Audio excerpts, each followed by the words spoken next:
এই দেশে যাতে আর কখনোই ফ্যাসিবাদের পুনরুত্থান না ঘটে, আর যাতে কোনো মায়ের সন্তান হারিয়ে না যায়, আর যাতে মায়ের কোল খালি না হয়, একটি শান্তিপূর্ণ আনন্দময় সুখী সমৃদ্ধ বাংলাদেশ, যে বাংলাদেশে আমরা প্রত্যেকেই স্বাধীনতা সার্বভৌমত্ব রক্ষা করতে পারবো। আমাদের দেশের জনগণ তার যে রাজনৈতিক পরিবর্তনের যে ক্ষমতা, সেই ক্ষমতা জনগণকে ফিরিয়ে দিতে হবে। অর্থাৎ যে ক্ষমতা কেড়ে নিয়েছিল শেখ হাসিনা, অর্থাৎ একটি সরকার কে হবে সেটা সমর্থন দেওয়ার মালিক হচ্ছে জনগণ। শেখ হাসিনা সেটা করেননি। তিনি নিজে ক্ষমতা কেড়ে নিয়েছিলেন ছাত্র জনতার রক্তস্রোতের মধ্যে দিয়ে, রক্তঝরা আন্দোলনের মধ্যে দিয়ে। সেই ভয়ঙ্কর স্বৈরাচার পালিয়ে গেছে এবং এখানে গণতন্ত্রের পথে এগিয়ে যাওয়ার একটি পরিবেশ তৈরি হচ্ছে। তো আমার মনে হয় এই পরিবেশকে নিশ্চিত করার জন্য এবং জনগণের মধ্যে আশা জাগানোর জন্য অন্তর্বর্তীকালীন সরকারের অনেক কিছু করার আছে। কারণ জনগণ চায়, তারা যে 16 বছর ভোট দিতে পারেনি, তারা ভোট কেন্দ্রে যেতে পারেনি, তাদের পছন্দসই প্রার্থীকে ভোট দিতে পারেনি, সেই পরিবেশ যাতে ফিরে না আসে, সেই পরিবেশ তৈরি করতে হবে অন্তর্বর্তীকালীন সরকারকে।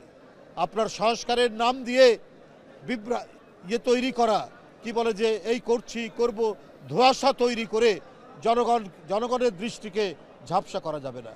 বিএনপির পক্ষ থেকে বারবার বলা হয়েছে সংস্কার আপনারা করুন, কিন্তু কথা হলো সংস্কারের নাম দিয়ে আরও গণতন্ত্রের যে কাজগুলো রয়েছে, গণতন্ত্রকে মজবুত শক্তিশালী করার জন্য, আর সবচেয়ে বড় কথা হচ্ছে যে গণতন্ত্র মানেই হচ্ছে জনগণের শক্তি, জনগণের ক্ষমতা। সেই ক্ষমতা ফিরিয়ে দেওয়ার ব্যবস্থা তো করতে হবে, তার জন্য তারিখ নির্ধারণ করতে হবে। অন্তর্বর্তীকালীন সরকারের প্রথম এবং প্রাথমিক দায়িত্ব হচ্ছে একটি অবাধ সুষ্ঠু নির্বাচন। কে দল গঠন করবে না গঠন করবে সেইটা সেই ব্যক্তি বা সংগঠনের দায়িত্ব, কিন্তু এটা প্রধান উপদেষ্টার দায়িত্ব নয়।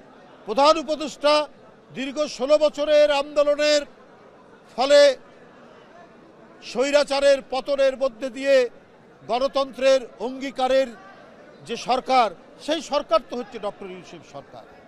সুতরাং এখানে প্রত্যেকেই যারা গণতন্ত্রের সপক্ষে, তারা দল গঠন করতে পারে, তারা রাজনৈতিক মতামত দিতে পারে, কিন্তু সরকারের দায়িত্ব হচ্ছে যে প্রত্যেকে যাতে প্রতিযোগিতা করতে পারে, অংশগ্রহণ করতে পারে এবং একটি নির্দিষ্ট সময় এবং দ্রুততর সময়ের মধ্যে অবাধ সুষ্ঠু নির্বাচন নিশ্চিত করতে পারে।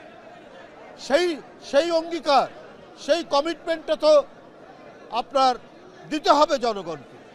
তা না দিলে পরে জনগণের মধ্যে তো আতঙ্ক তৈরি হবে যে শেখ হাসিনার আবার কোনো প্রেতাত্মার জন্ম নেয় কিনা, এই নিয়ে তো একটা সংশয় দেখা দেবে। আমাদের সবার বিশ্বাস যে অন্তর্বর্তীকালীন সরকার যে রক্তঝরা আন্দোলনের মধ্যে দিয়ে, যে শিশু কিশোরের লাশের বিনিময়ে আমরা গণতন্ত্রের পথে হাঁটছি, এই গণতন্ত্রের নিশ্চয়তা জনগণের কাছে দেওয়া ডক্টর ইউনূস সাহেবের।